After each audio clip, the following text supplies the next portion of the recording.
Kakagising pala ng anak ko dyan. Gatas ang una niya hinahanap. Ayun, nagpapatimpla siya ng gatas sa akin. Ayun, tumayo na siya dyan. Hindi na nakapag-tiis. Ayaw pa ng magpa-video. Ito lang, palitiniti lang yan. Ayaw niya siyang magtimpla ng gatas. Ayun, lumabas na ako dyan para punta sa kusina para mag-program ng gatas.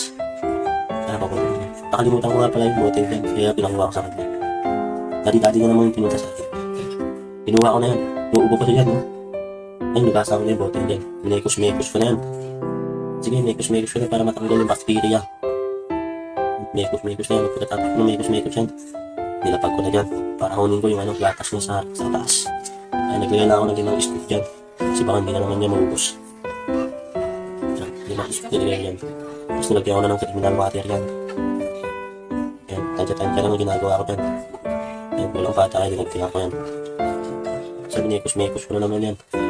Yan, dinala ko na sa kanya yung gatas niya. Ano, lumidila pa yan. Lumidila pa siya. Hindi, dinala lang sa mga karta niya. Ay, nagdadito na mas komportable.